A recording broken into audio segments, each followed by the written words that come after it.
Hey there, everybody. Welcome back to Sports on the Positive Tip. We have conversations at the intersection of sports and faith. Kenny, a couple of things in our opening NBA related as we're going to jump into a lot of baseball, a lot of football, and a little bit of Mark Sanchez as well. But it came out, was it yesterday or the day before, that the Bucks admit that the only team that Giannis really would consider going to, I think is the words. I want to get that right. And the only team that they had some negotiations with were our New York Knicks. What were your thoughts? That's very good news. I texted you yesterday. There are very few players that I would trade a guy like Karl Anthony Towns for. Giannis is one of them. Yeah, yeah. Uh, man, I've really come to love Carl Anthony Towns, and I think he just plays really hard every night. So I always admire that.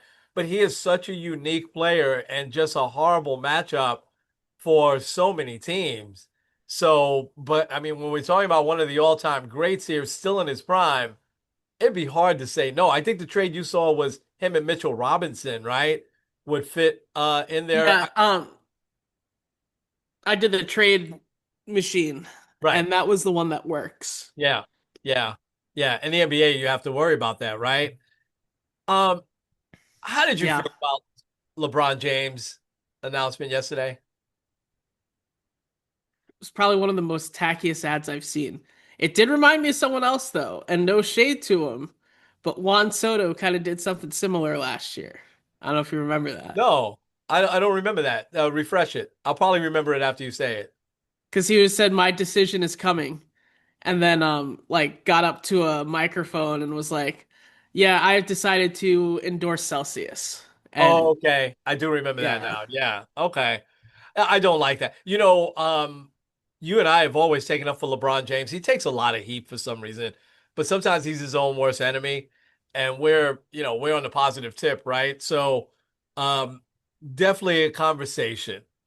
I haven't made up my mind and probably never will. Who's the greatest, right? Him or Jordan, or throw Kobe in there or whatever. But when you start to think about this, now I know he's really the first big NBA superstar in the social media era, right? From the time he came up is when social media really grew. So I get it, it's a different era. But do you think for a second Michael Jordan would have ever did that? no, No. um, and like if he was retiring, I would have said, "Oh, because and I still believe this that from start to finish, LeBron probably has like the best overall career. Like he came into the league and was a top five player, Yeah. and has been pretty much consistent for 23 years." Yeah. Yeah. Jordan, though, at his peak, was better than LeBron. Yeah.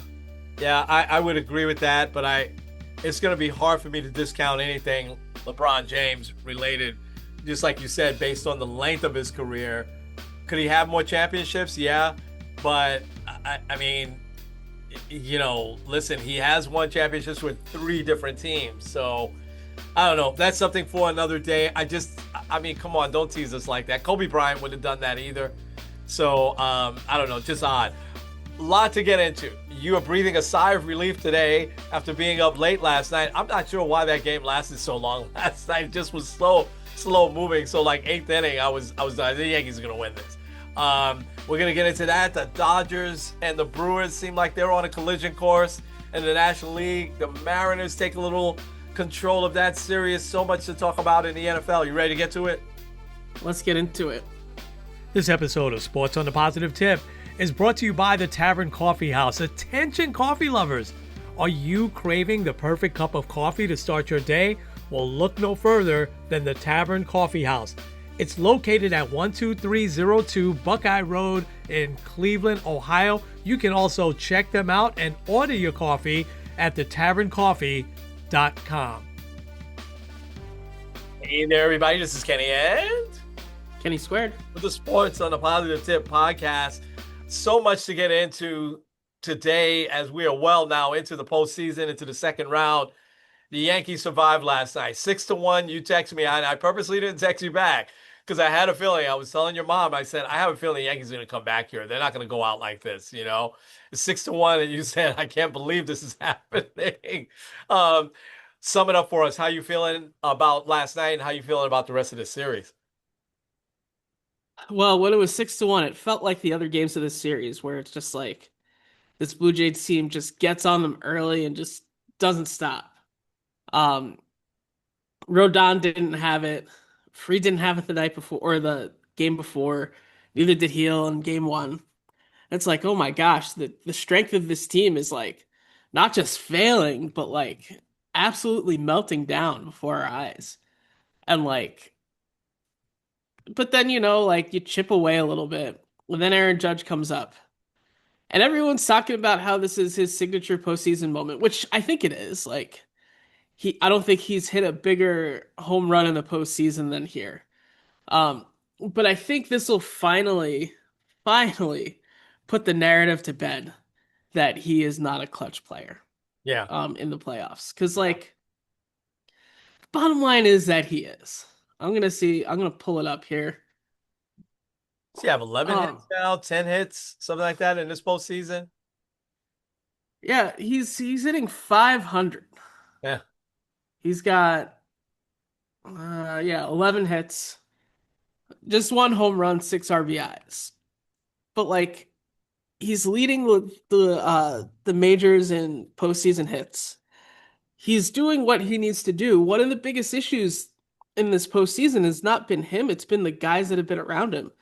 Until until the end of game two, Trent Grisham, Giancarlo Stanton, Cody Bellinger, none of those guys were doing well. I believe all of them three combined were like batting 167 heading into game three. Um, and and then you kind of saw them kind of come alive a little bit. Um, and it's been great. Now with Judge, um, he's batting 500 here in the postseason.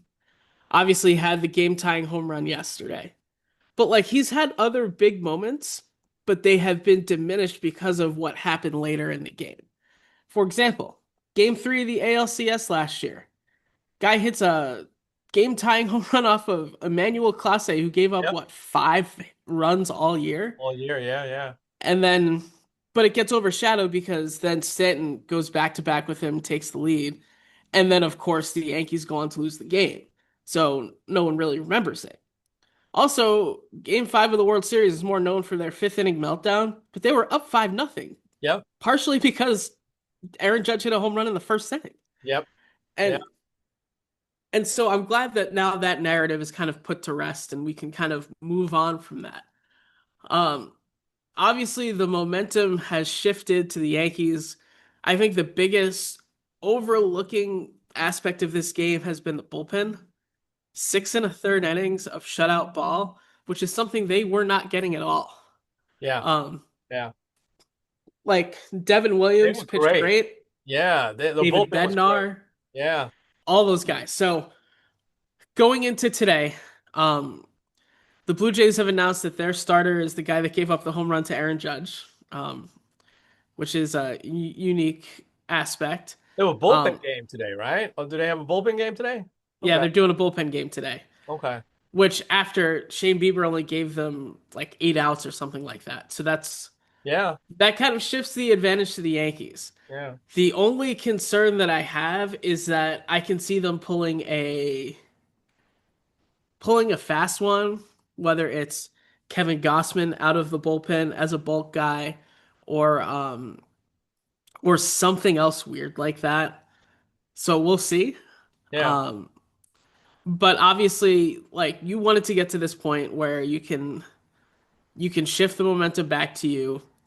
You have Cam Schlittler, who only knows 12 strikeouts and 8 innings of shutout ball in the playoffs.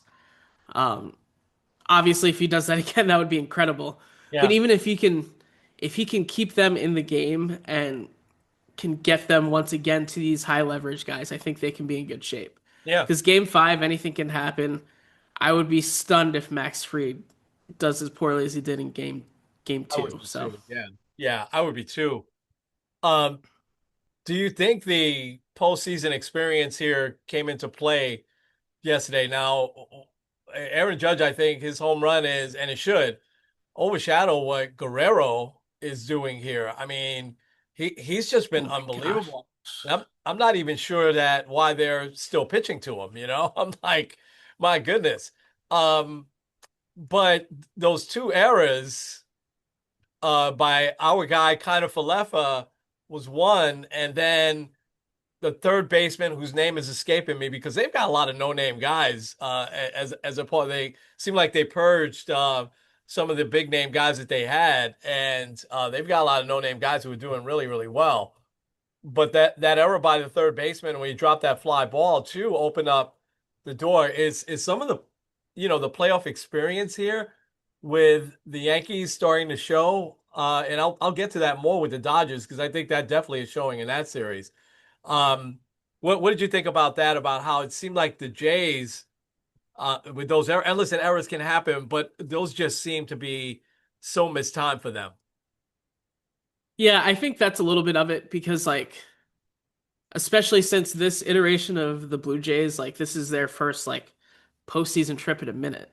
And so those first two games, they think that that's how postseason baseball is. I mean, you're at home, which like the Blue Jays are excellent at home. They have, I think, one of the best home records. I saw a lot of people say, investigate the Blue Jays for cheating. It's not cheating. They're just really good at home.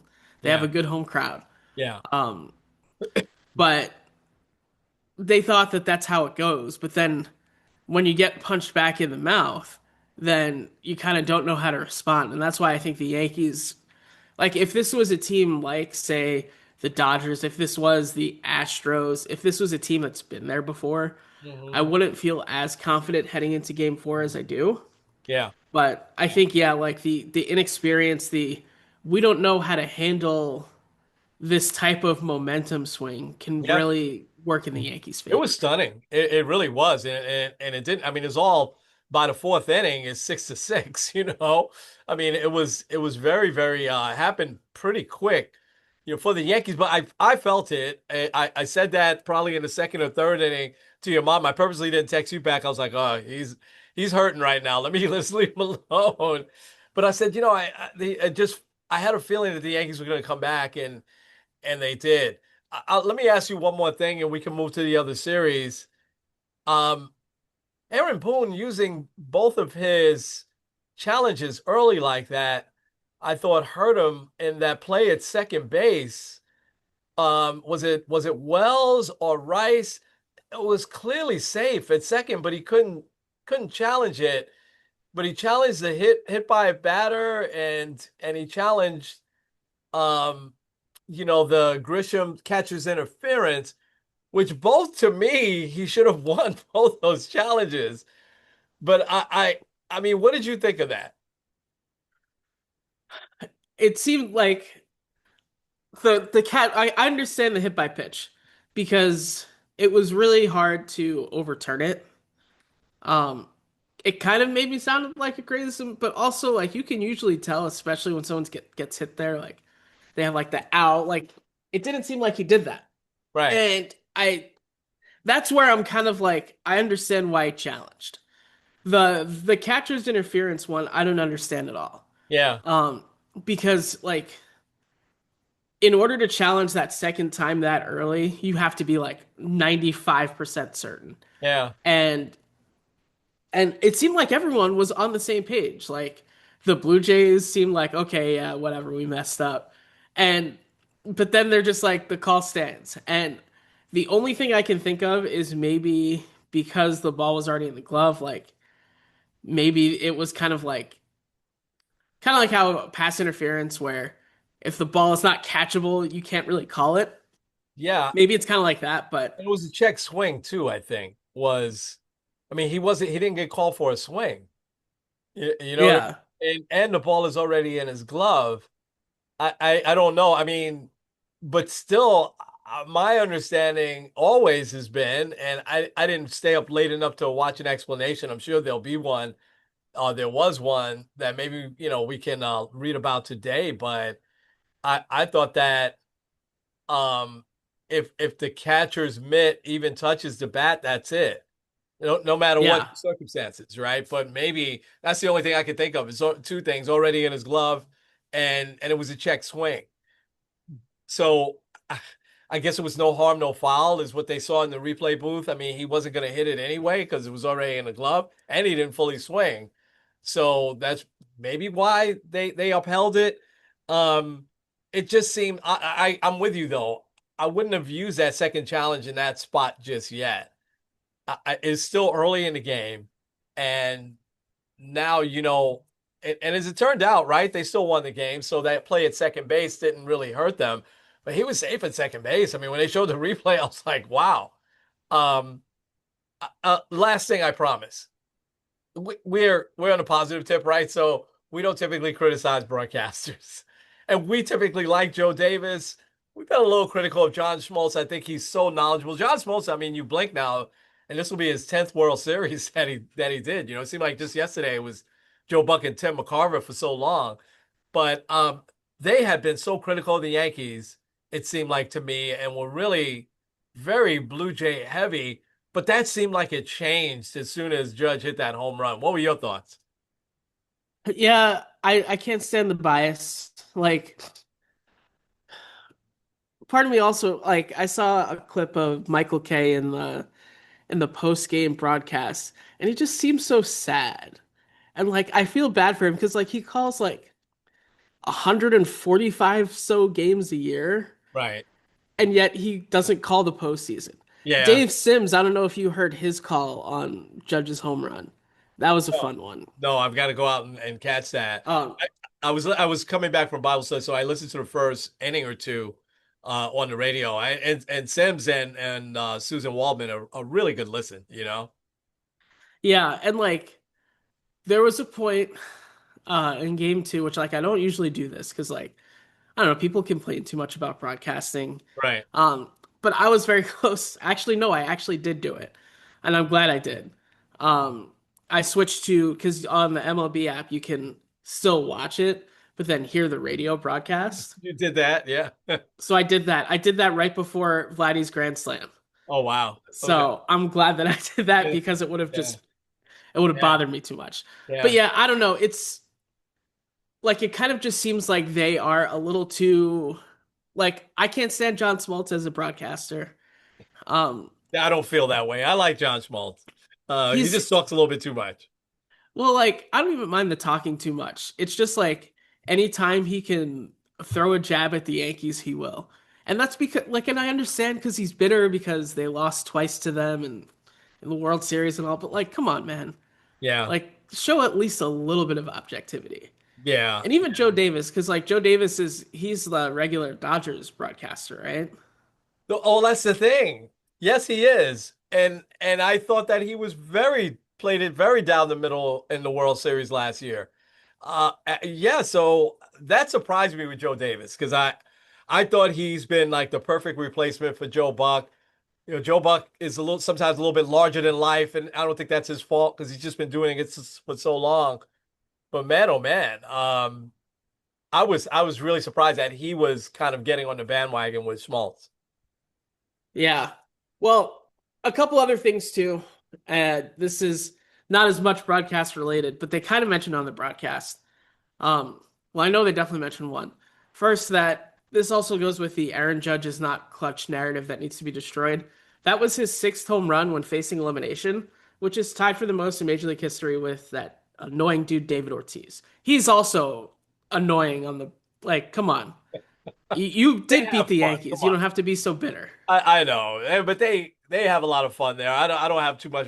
You're not going to get deep commentary, from any one of those three guys. No. A-Rod tries his best to get a little bit deeper and then they bring in Dontrell Willis kind of on the side, and he does some deep stuff. But from Big Poppy and Jeter, they're not getting too deep.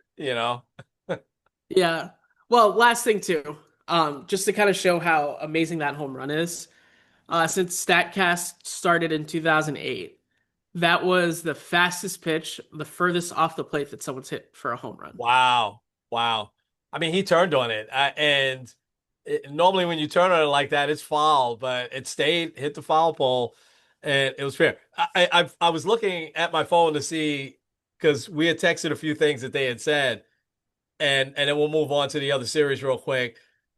Davis was saying, yes, the Blue Jays make contact and the Yankees don't. like, what?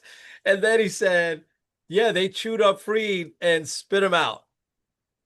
I was I was stunned that Joe Davis said those things.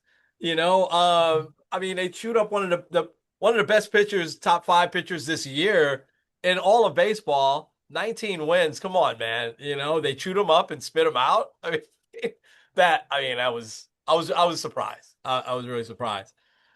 Uh, Kenny, I don't know how much of these other series you have seen, but I watched most of the Dodgers Phillies the other night because it was a great pitching matchup, the game two, and Blake Snell was dealing, man. And believe it or not, Blake Snell went over 90 pitches, and he was great. He looked like Cy Young, Blake Snell, and Luzardo, who's a really good pitcher.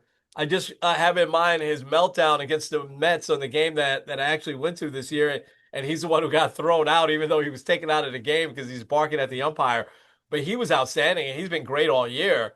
So it was a great pitching matchup, and it was such a tense game.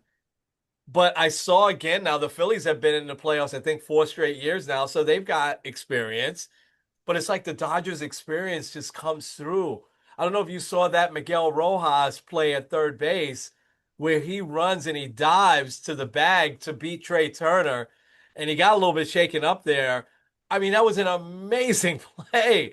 And only a veteran is going to make that type of play, like a guy like Miguel Rojas. And I sometimes think the Dodgers, they pick up these big ticket names, but it's the Teoscar Hernandez, who hits the big home run in game one, who was an under the radar free agent 2 years ago, and then he's a free agent again. And I'm like, man, the Mets should go after this guy, because he's clutch. I mean, he always winds up with 30 homers, 100 RBIs, no matter where he's been.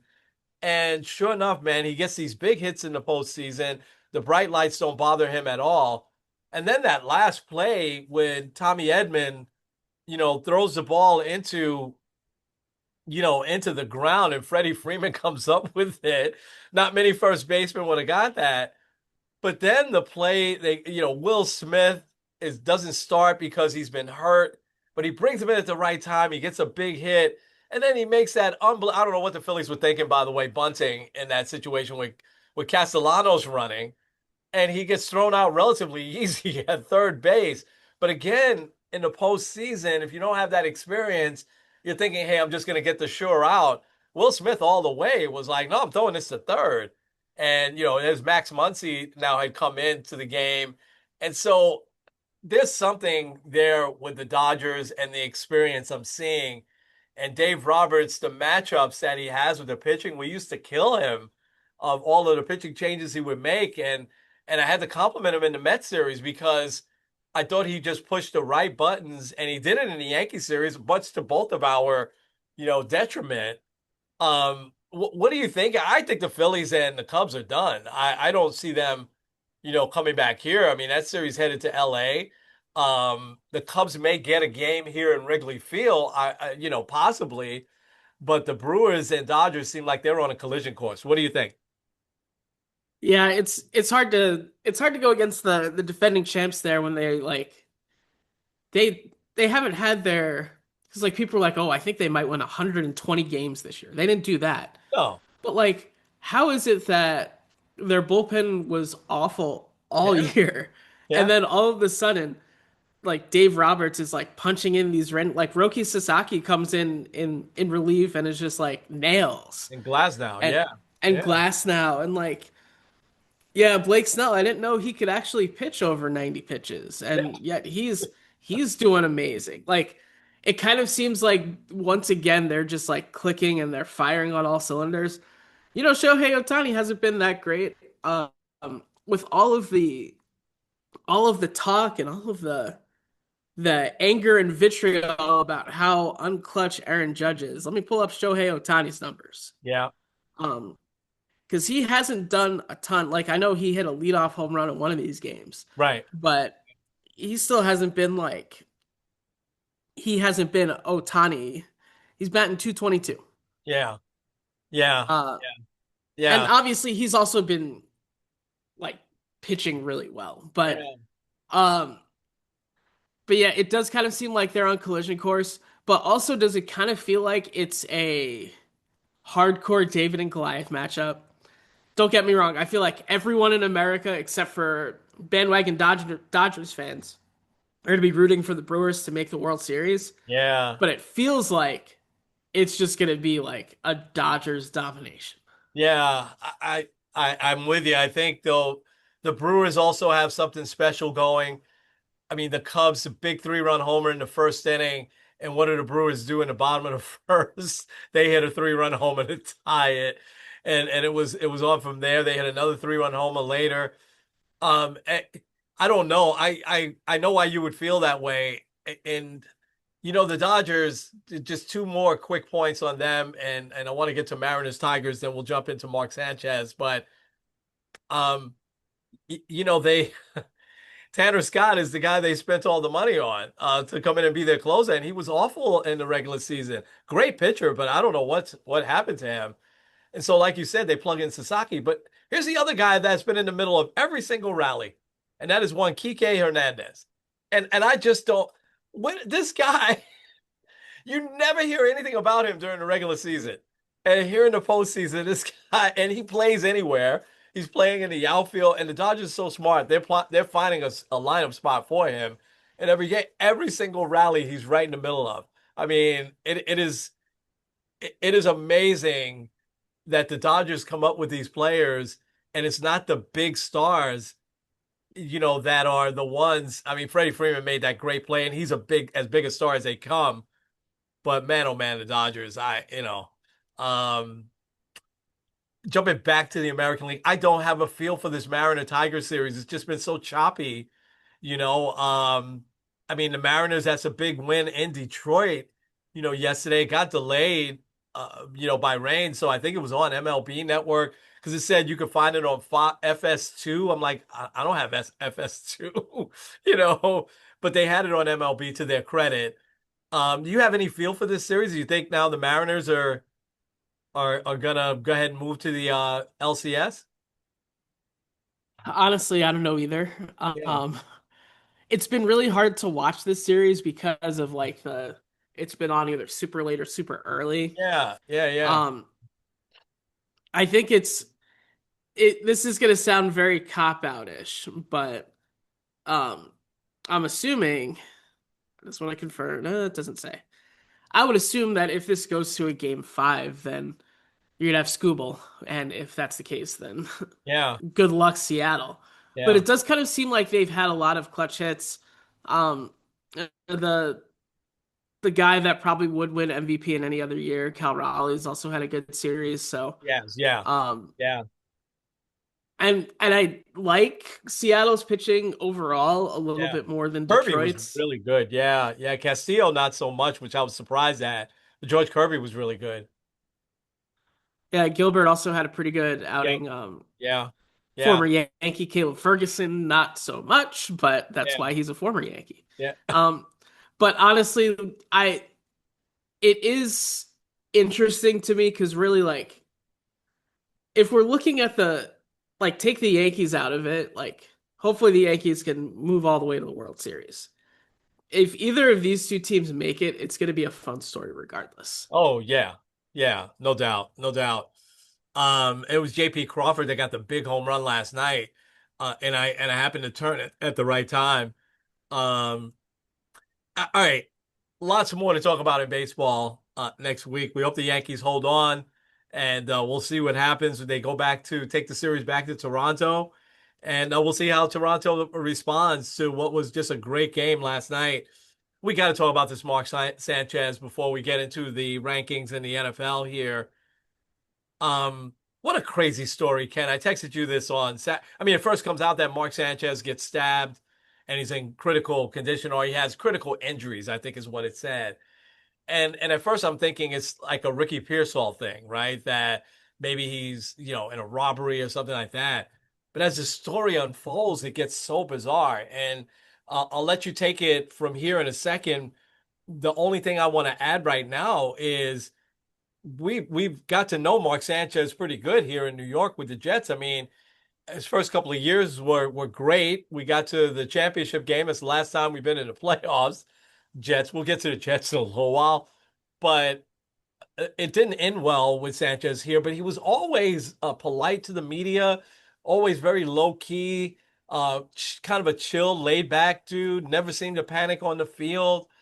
This just seems so uncharacteristic that he would get into this, after midnight brawl with a 69-year-old guy over a parking spot, which he didn't even have a car. And a lot more, I think, is going to come out of this. But what's your take here? It's okay. I'll start with this because it's kind of it's a thing that is sad, but also kind of funny. Um, like you had probably the most embarrassing play in recent NFL history with the butt fumble. Yeah, But yet now that's not the most embarrassing moment that people know you for. yeah, Um, and I don't know, it just there's a lot of I think there's a lot more layers to this that I think need to be a little bit more unpacked. Like first, obviously, like he's in Indianapolis because he's gonna do the yeah. Fox He's been broadcast a with the good Colts. broadcaster. He really has. Yeah, Yeah, like he's like been he's a good commentator. He's got yeah, good insight and everything like that. And and so like obviously he's there for that. But like we kind of talked about this offline, traveling alone, there's always the risks behind it. Now, I'm not saying that there's never like you should never travel alone.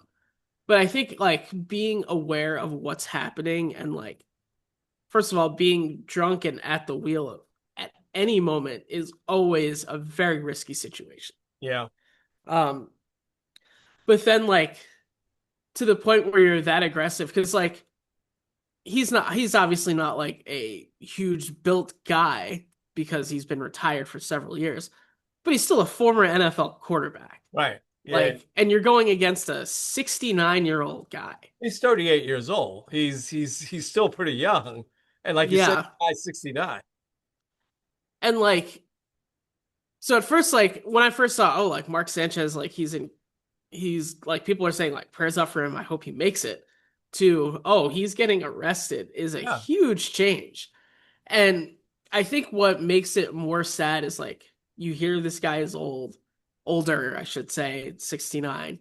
He also apparently was ready to attend his son's wedding, but cannot because of the injuries that he sustained. it's crazy. Like imagine if like I can't imagine if like a relative of mine couldn't make my wedding because they got beat up by Mark Sanchez. Like Yeah, that's it crazy. just sounds crazy, right? Yeah, Um and like but also I think one of the biggest things I ask the question of is like what's going on, Mark Sanchez? Like are you feeling okay?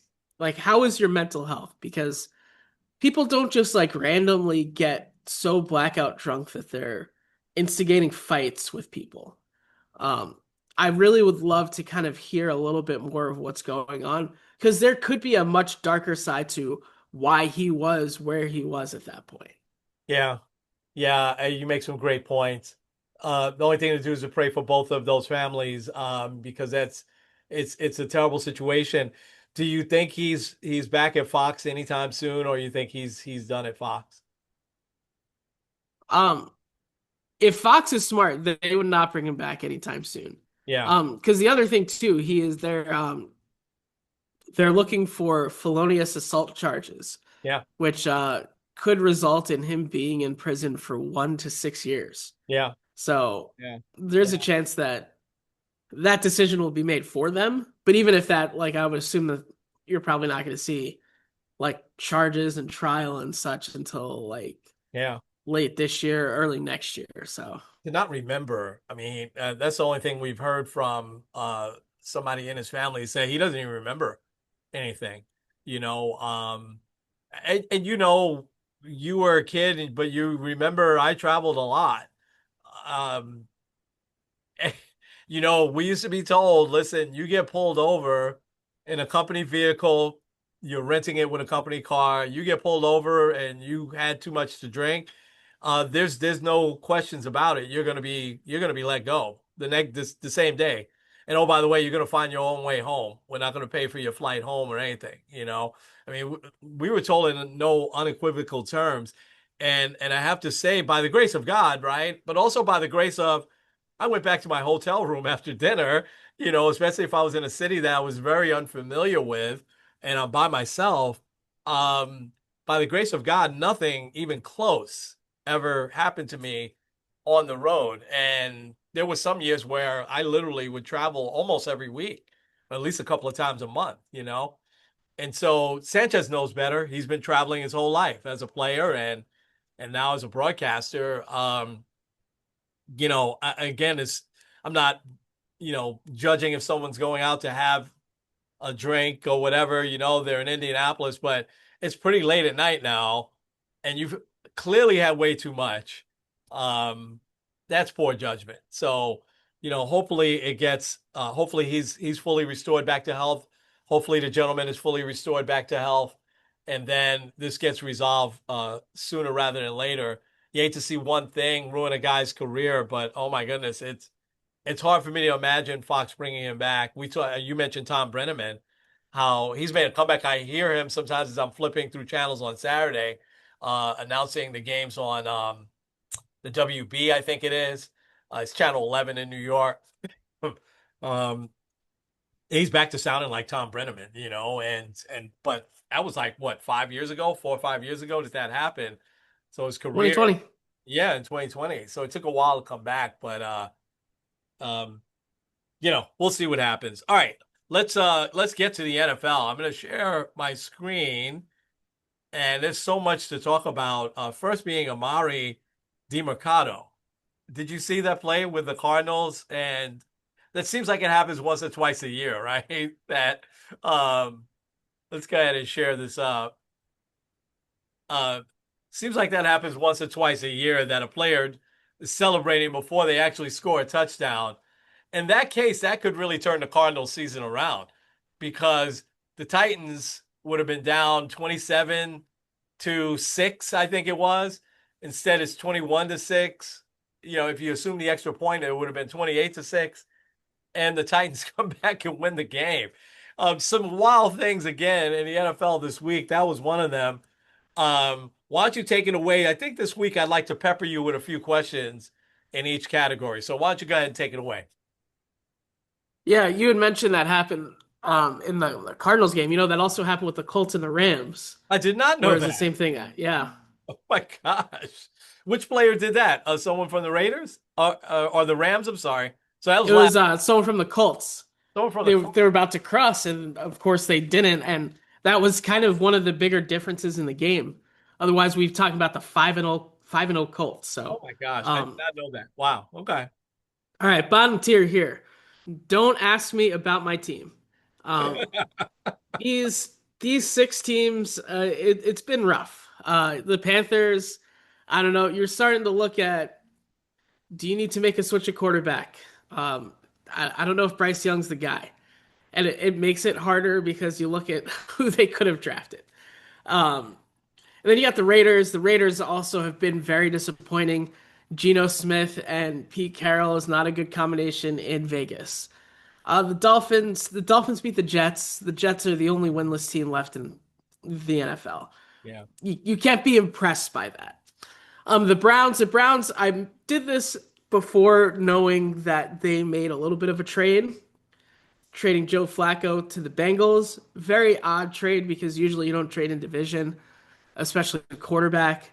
Um, but also now you have two rookies as your QB1 and QB2. I don't know what they're doing. We'll see how many games they win. Yeah. And then last, the Jets and the Giants. The Jets and Giants since 2015 have the two worst winning percentages in the NFL. It's not even just been a couple of years. It's been like close to a decade Uh, where both of these teams have been just like yeah. bottom of the barrel. So that's the bottom tier. Beningo would say, "Oh, the pain. Oh, the pain." Right. All right. Let me add. Now, the Panthers did beat the Dolphins, right? Um, and so, They and so they you're did. okay. All right, but I think they still belong there until they win another game or two. I have no idea why the Raiders are so bad. and so you just covered the Browns. I know we'll get to the Bengals. I'm so confused. You have Jameis Winston and you have Kirk Cousins out there, but they go and get Joe Flacco. We can talk about that when we get to the Bengals. But I'm also, um, I don't know what the Browns are doing and why they're so bad. So I'll have two questions. I'll have a very brief commentary on the Jets. My question one is, what's the mood like there in Cleveland with the Browns? You said the pain, that was how we felt because we watched like the last 5 minutes of the game right after church. And your lovely grandson is having a full meltdown because they were winning the whole game. And then right at the end, Carson Wentz of all people Hmm. turns it around and gives them the victory. And it's Yeah. like, so Isaac is like, I'm never cheered for the Browns again. It's crying and everything.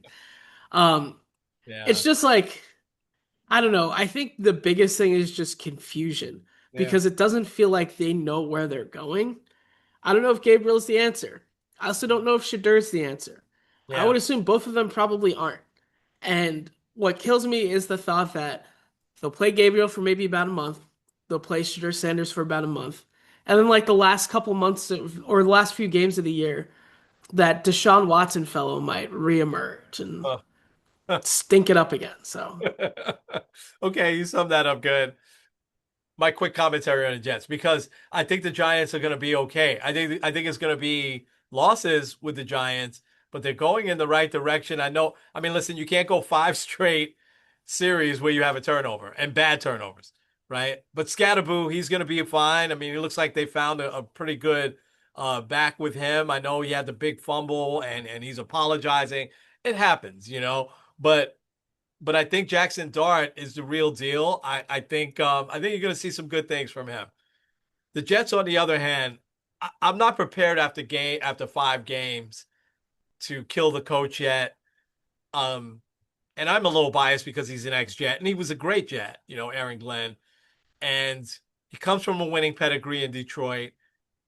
But I'll say the one word that I have with the Jets, and we can move on, is that to me, Kenny, they look every week. They look unprepared. They just don't look like they practiced and that they are ready to actually go in and execute plays. And I love the talent I see with Justin Fields, but he also seems unprepared at times. Now, listen, it's 5 games. 0-5 looks terrible. This is going to be another year. We're not going to be in the playoffs. And so we're going to extend that record that we are now for all the franchises in major sports that hasn't been in the playoffs. But I don't see the light just yet. Sometimes you can see the light in some losses like I do with the Giants. But I don't see any light with the Browns and their losses either because they're way too talented to be losing like this. But the Jets just seem unprepared until I see a complete prepared game. And even if they lose to a more talented team, they're playing Denver this week in London. And I'm sure you'll get to it what the Broncos did this past week. Um, but at least be prepared. Execute some plays against the Denver Broncos are a better team than the Jets, right? But the Jets have a lot of talent. So, which is hard for me to see the unpreparedness. So, anyway, let's move on to the next category. yeah, I'll just add on the Jets with I thought with Aaron Glenn that they would be a little Yeah, bit more buttoned up than they me too. have been. Absolutely. Yeah. And it's really hard when a month and a half into the season, your only highlight is him dancing on the sidelines after the blocked field goal. Yeah. It's a great moment, It's a but great you hope moment. that that's not the only moment they have. I know. But also now you're looking, I toyed around with making this the bottom tier. You're really looking at draft order. And right now the Jets are in the inside track. Yeah. Last time they were there though, they lost and the Jags, or they won and then the Jags took that spot and took Trevor Lawrence. Yeah. So, all Yeah. right, next tier. It's getting late early.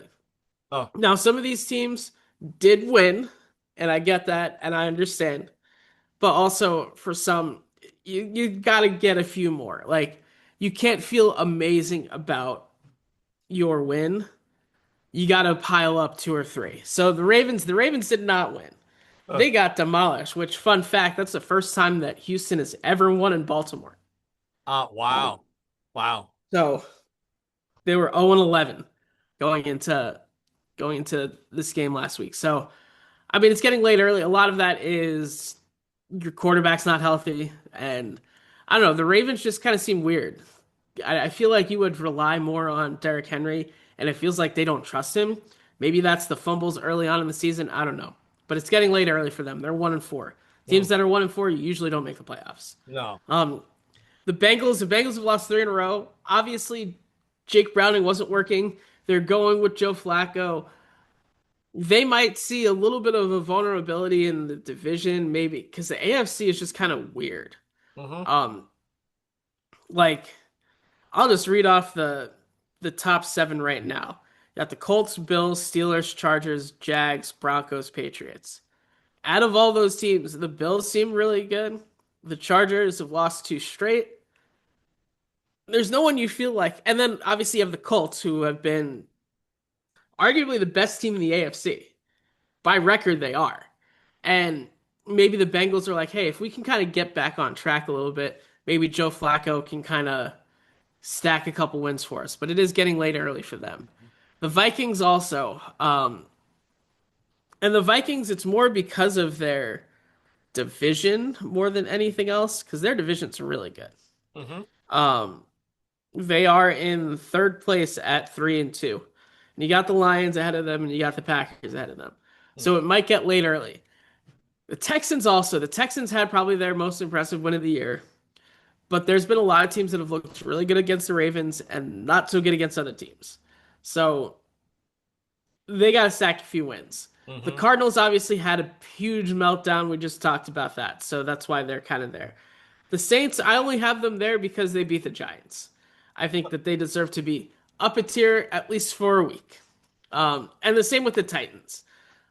Congrats on Cam Ward winning his first game. Yeah. So there you go. I don't have any questions in that category. Except the comment I'll say real quick is that the Saints, and that was the first time I was able to watch them this year against the Giants. They've still got a lot of players from when they were a really good team. They kept a lot of those players intact. So I think you might see them move forward a little bit more over these coming weeks. So we'll see what happens. Yeah.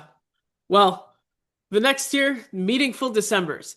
These teams, their goal is to be in the race when it comes to December.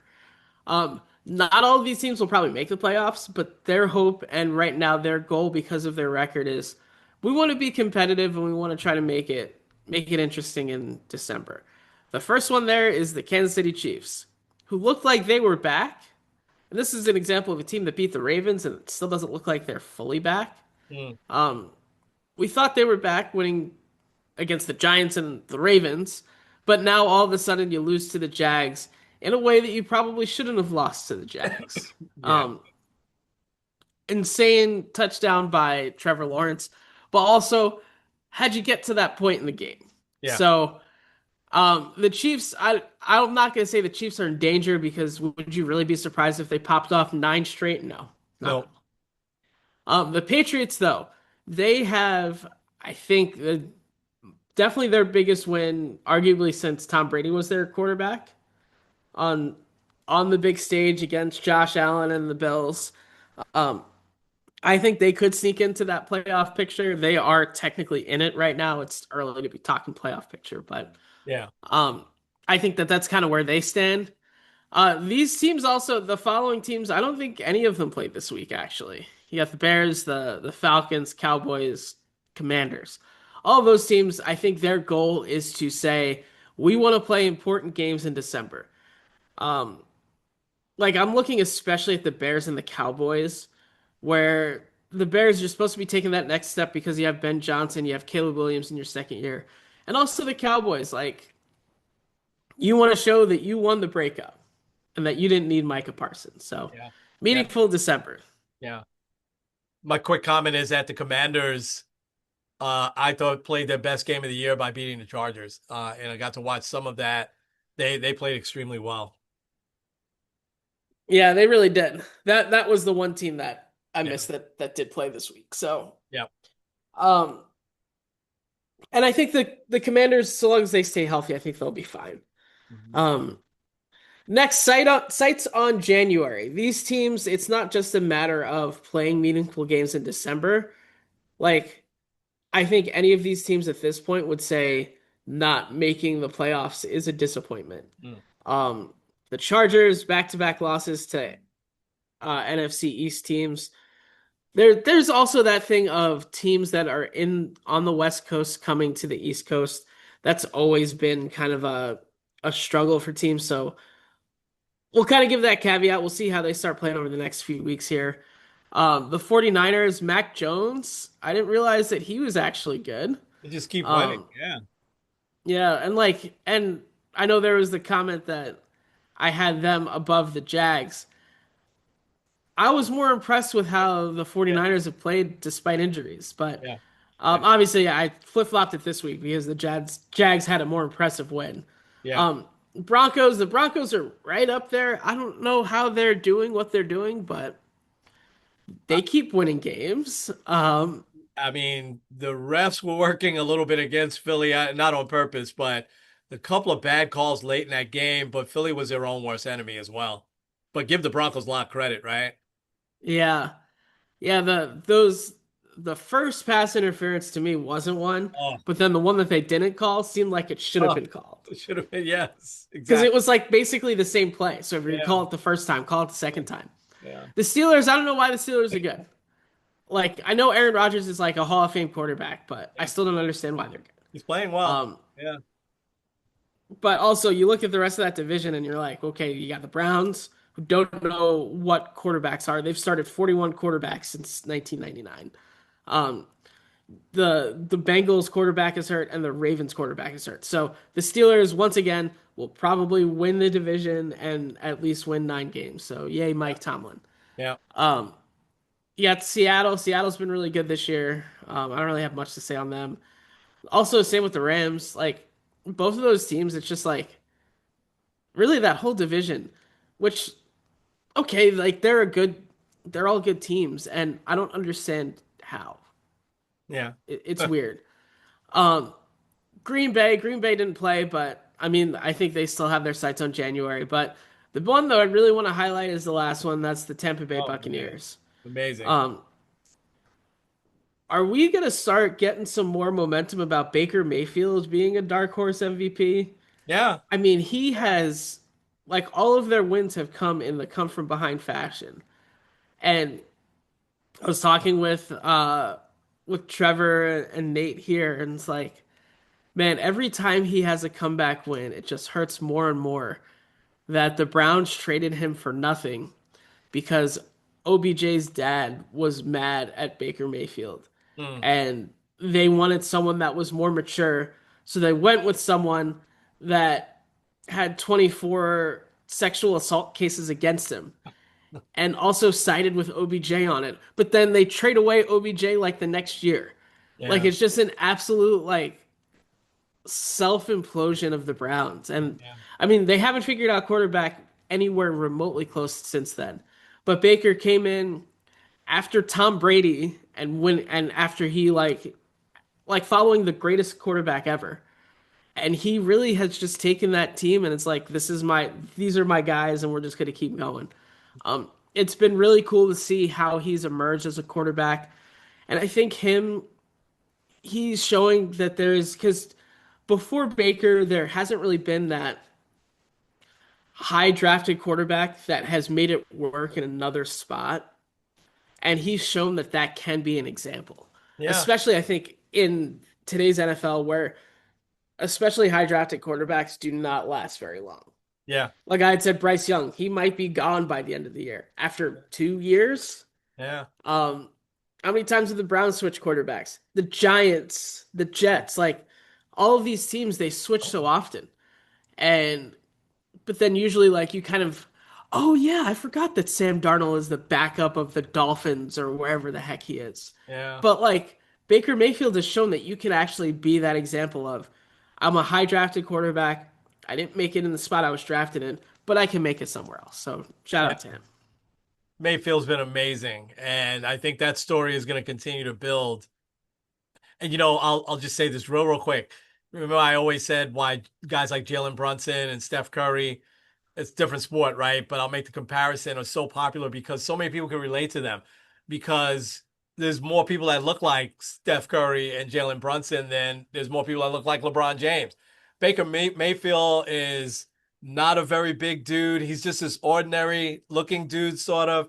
But man, oh man, that team has taken on his personality, and he has now become again so popular with the fans. They love him there, and he's just very quietly accomplishing some things. And Todd Bowles is a guy I like to root for too because I thought he did a good job here with the Jets.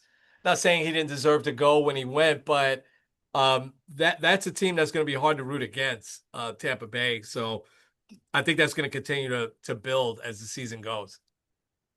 Yeah, I agree. They're also like you said, they're like a fun team to root for. Yeah.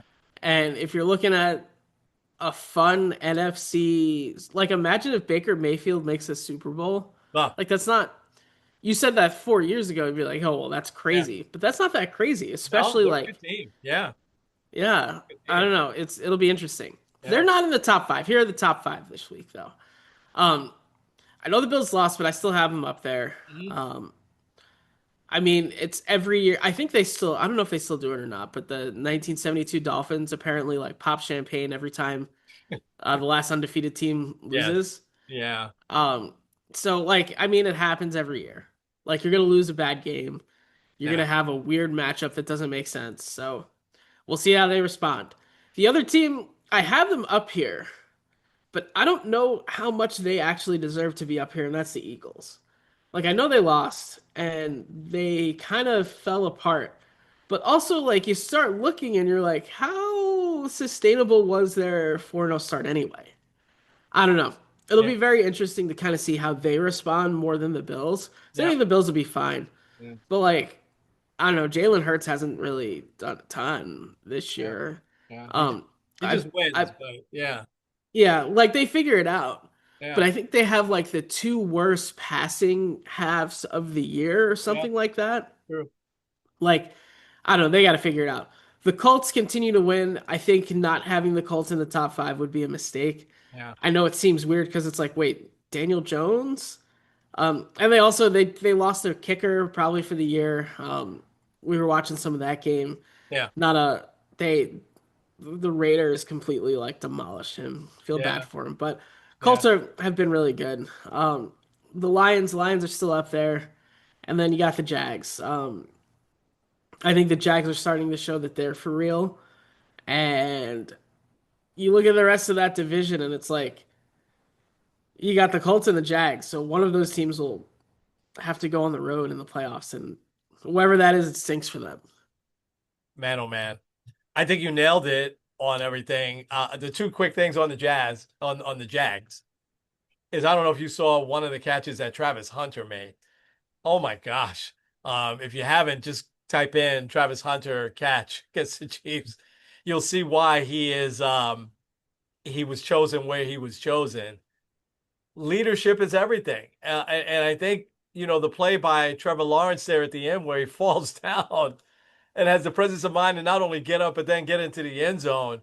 That kind of really shows the leadership. And you wonder why that owner who got jilted a couple of times by an assistant coach, a coordinator. I'm like, this guy doesn't have any head coach experience.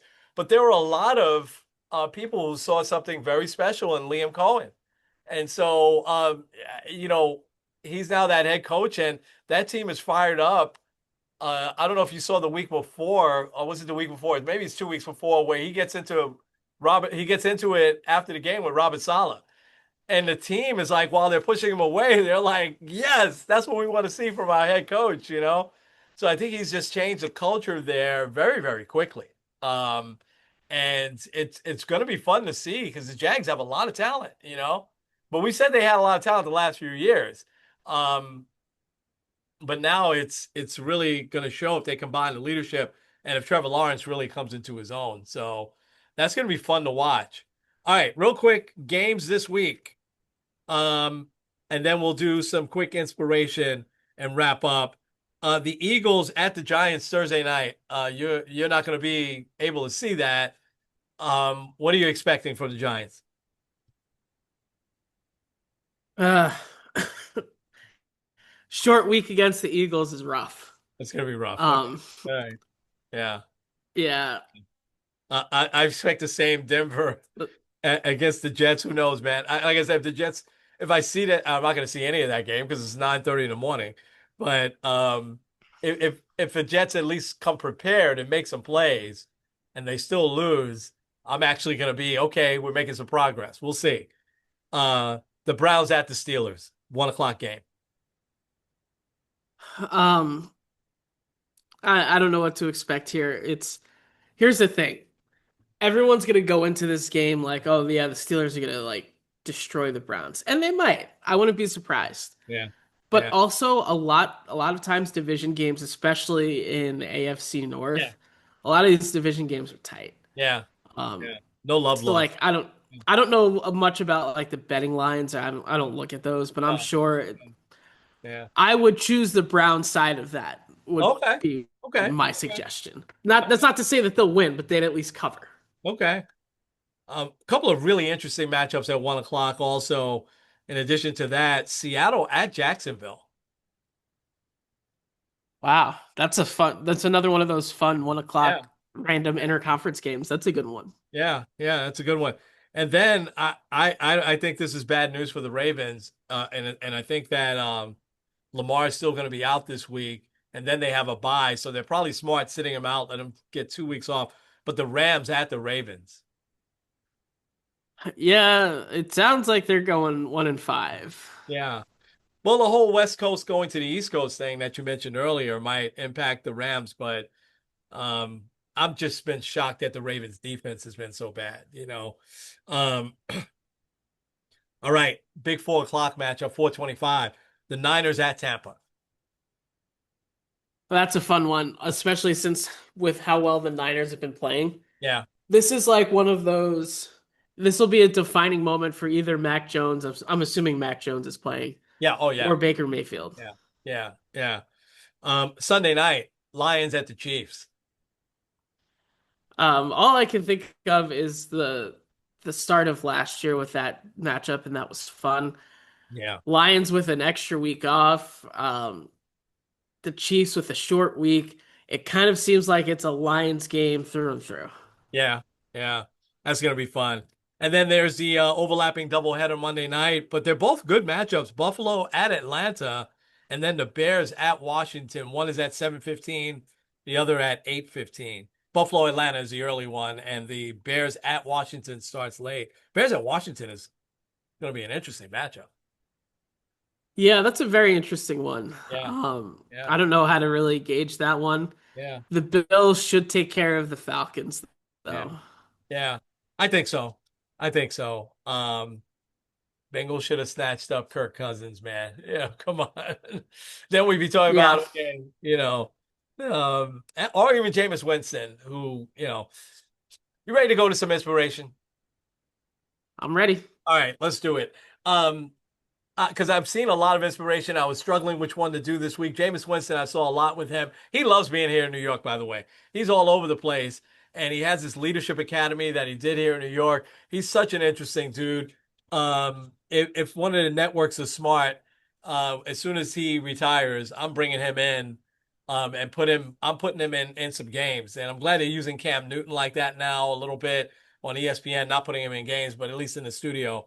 But I think Winston will be a really good positive factor. But I don't know if you saw the Cowboys and the Jets. There are two brothers, Wanye Thomas, and his brother's name is really hard to pronounce. The guy that's on the Jets. I'll get to it, but Azariah Azariah Thomas. I think that's how you pronounce it.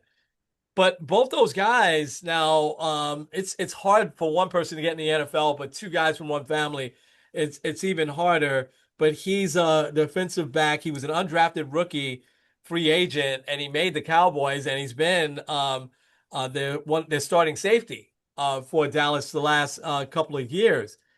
And the childhood hardship that they went through, their mother was at the game, and they showed the two of them coming out, greeting their mother. Their mother's just bawling, and their sisters are there. what a moment that was for them as the Jets played, the Cowboys played the Jets this past week.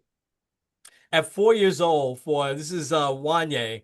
At 4 years old, their house was burnt down and destroyed in a fire. It was an act that their father was charged with. Their father was charged with setting this fire on purpose to burn down the family home.